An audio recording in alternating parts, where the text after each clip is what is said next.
Hello friend, you're most welcome to this discussion on how to format references in APA.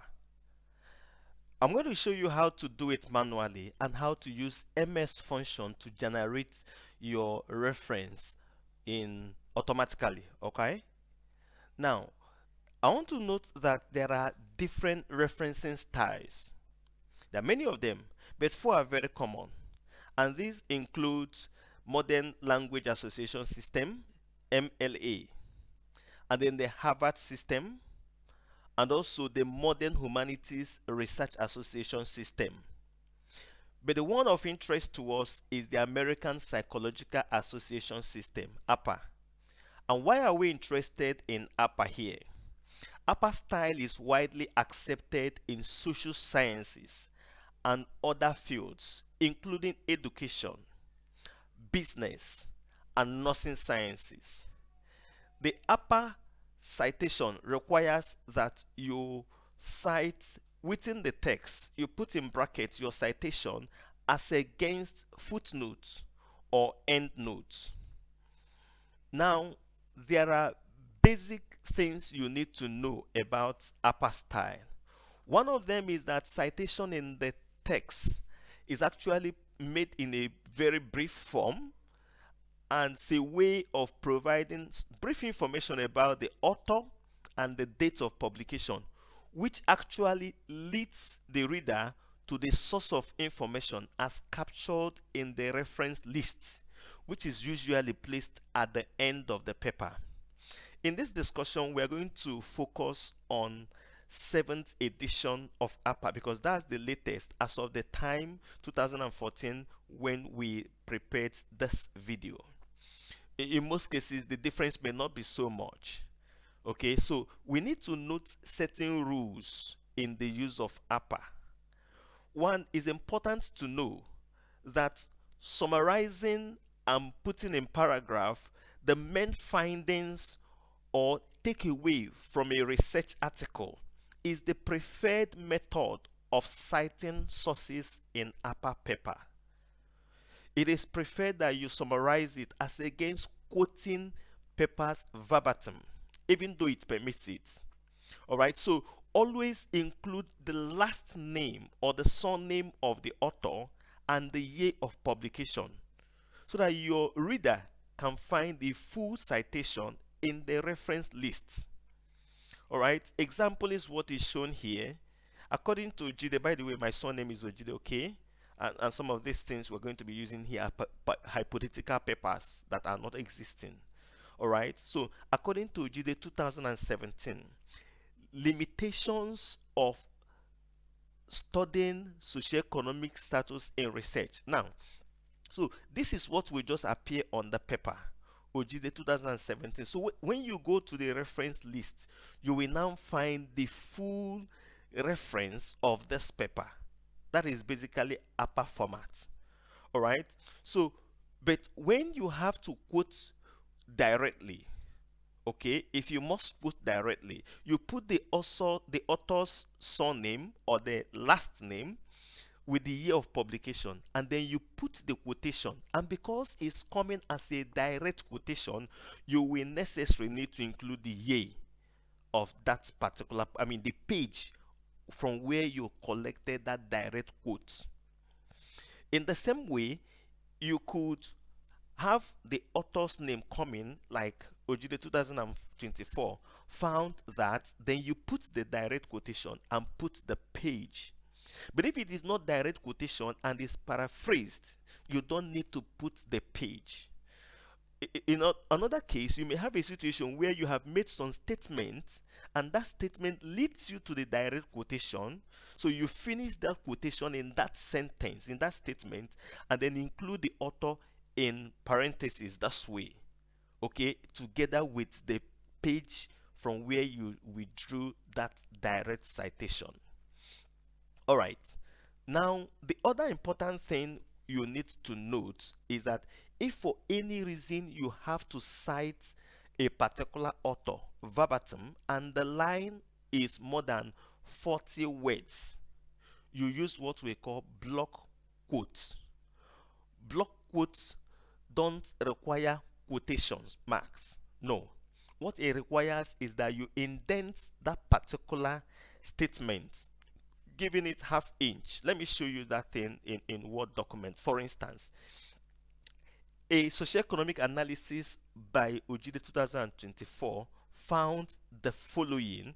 So this following that has been specified here, you have to indent it. If I highlight it this way and then I come to home, all right, see this stuff here.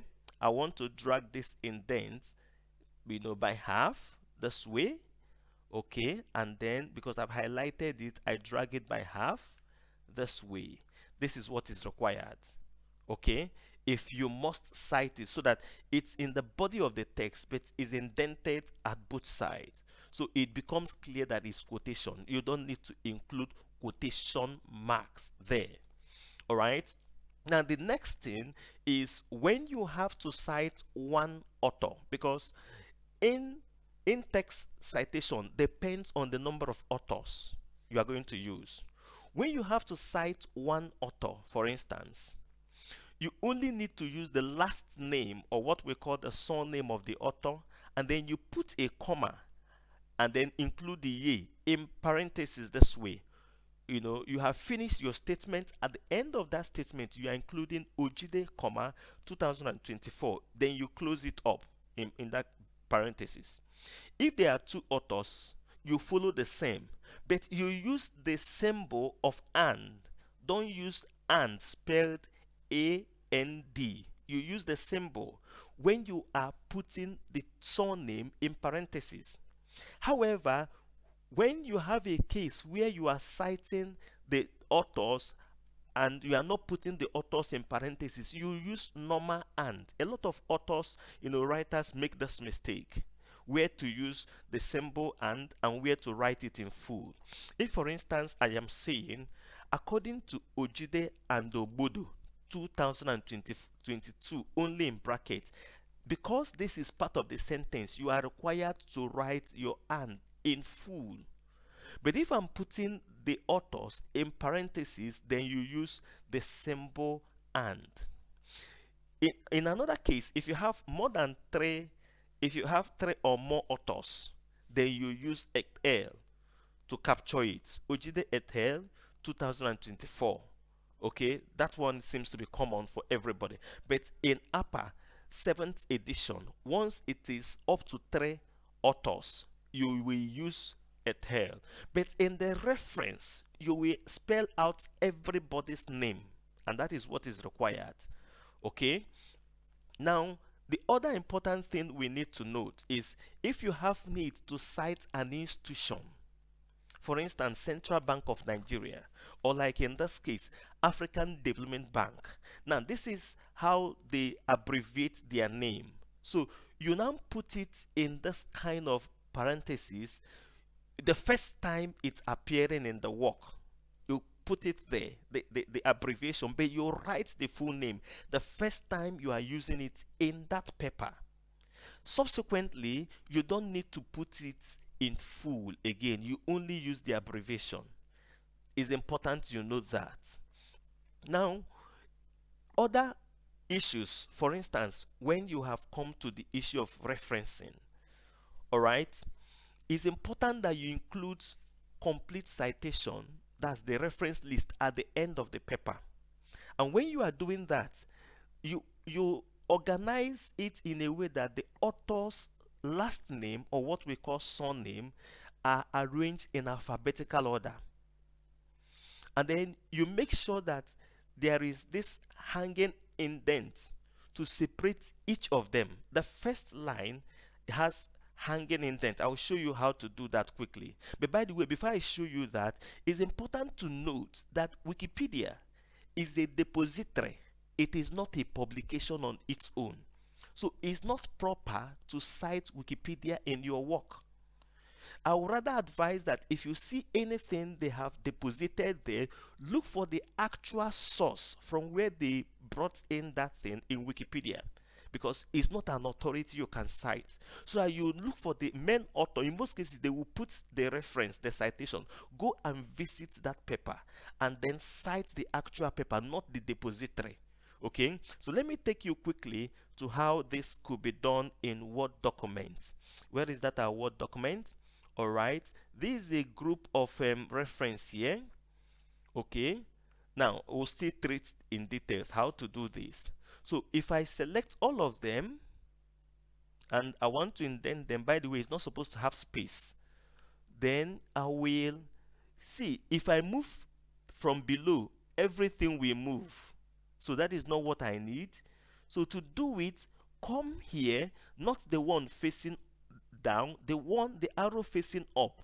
If I drag it, it will put only the ones below and indent it. See a beautiful job here. Okay, this makes it, all of them I've selected, it will indent them automatically. So you move only the one below. If I return it, let me show you again. If I move this block here, it will move everything. Okay, but that is not what we need. So what I need is to move only the one below, I mean facing up. I'll move it, so it's going to move every other thing apart from the first line, and it gives me that indentation we need in this work. And then make sure you close this bracket, and that is what the 7th edition requires. There's no space needed, so it becomes easier with that indentation for anybody to see a work separated from the other one. All right, I hope you enjoy that. So let's get back to business. Now the next thing I need to show you is the basic format. This is the basic format. The basic format requires that you have the author's surname or the last name of the author. You use the initials.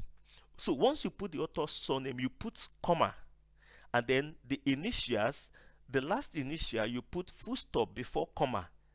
This shows you that you have finished one author. And then you use the and, the symbol and, not the and you use the symbol here. Okay, the only place you are required to use it is in the body of the text when you are citing the author outside parentheses.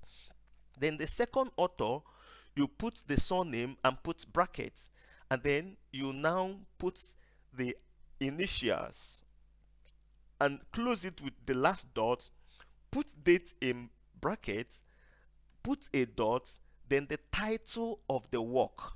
This is general format. We'll still be go into specific ones. Then the source from where you collected it. You see, this is put in italics. Okay, then if there is website from where you collected it, you add it here. So this is just the basic format. Let's go into details for what happens for textbook, for reference, journal papers, and all of that. Okay, now for journal article, how do you handle it? By the way, this is a paper I published with some friends. All right, so how do you handle this? The author's surname is there, the initials are there. Then after the author, each of the author, you put comma after the author's surname or the last name, whatever you call it. You put comma, then you put the initials and close it with a comma. Start a new author, close it with another comma, start another author, close it, and then the symbol and is used. Then the last author, and it ends with e, but you don't put another comma after the last author's initials. You just follow up with the year of publication, put in bracket, then the title of the paper. Okay, it ends somewhere here. Then the journal that published the paper, you put it in italics form, and then you include the volume and the serial number of that paper. Then the page is included. You don't put pp in this format now. You just put the date and close it with a full stop. If you got it from a website or you have the DOI, you include it there. All right, so this is for journal article. The next is for magazine or online news. You just follow the same format. The key thing here is that you now reflect the date of publication, the actual date, 9th June, but the formats are virtually the same. And then you also put in italics the title of that particular newspaper, okay, the publisher, and then you put the web link from where you collected it. The next one is when it is a book that you are referencing. The book, in the case of the book, you put the author's name. The author's name takes the same format with that of journal article, but the title of the book is what you now put in italics. The title of the book, and then the publisher comes in there. Okay, I'll show you how to do this using Microsoft so that it will pick it up quickly. And then if it is a book chapter inside a bigger book that has editors, you quickly put the author's name the way we did before, but the title of the chapter is not put in italics. So then you put in referring to the book now, and then you put the authors. These are the editors now. These are the editors of the main work. But I need you to note this difference here. For the author of the chapter, the initials come after the surname. But for the editors, the initials come before the surname. That's the major difference in book chapter and book itself. Once you are including the editors, the initials come first before their surname in each of them, okay, in this format. And then you put this symbol EDS, indicating that these are editors. And then the main book chapter, the main book, the title of the main book, not the book chapter, is what you now put in italics form. And then you include the pagination from where that particular chapter you are citing was drawn from, and then you put the publisher. I hope this is simple enough. All right, the next one is, what if it's in the case of a web page? Web page is the same thing, like that online news. Like this is actually picked from African Development Bank website. You put the institution, put the year it was published, put the actual date it was published, and then the title of that particular paper or the release. Okay, and then you put the web page from where you picked it, the web link. Now if the date is not there, in all the cases you use not dated, n dot d dot, to indicate that that particular publication is not dated. All right, I think that is okay. The other one is on the issue of thank you very much. I'm happy you are following the issue of citing dissertation or thesis in your work. You put the author, you put the year of publication. For some institution that has semester or season, they could put that this was done during the summer, otherwise that is not necessary.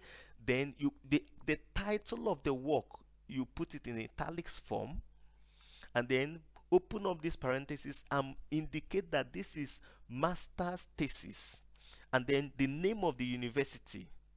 Okay, if this is from their website, you can indicate the actual page of the website from where you collected it and put the link. That's all you need here.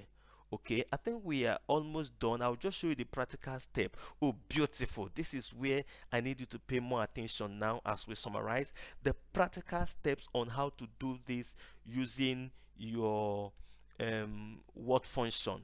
Okay, MS Word function, because there are a lot of things that you can do. Let me quickly take you there. Okay, look at this paper. Okay, let me revert back to what it was before. Let's assume that this is where we started. Okay, beautiful. There is something here. A lot of people see it, references. You can actually use it to draw this reference. How do you do it? You click, permit me, let me do something quickly. I want to copy this thing so that I don't come back here. You click on this references, and then you come to what is called manage sources. You see, it's already showing me a style.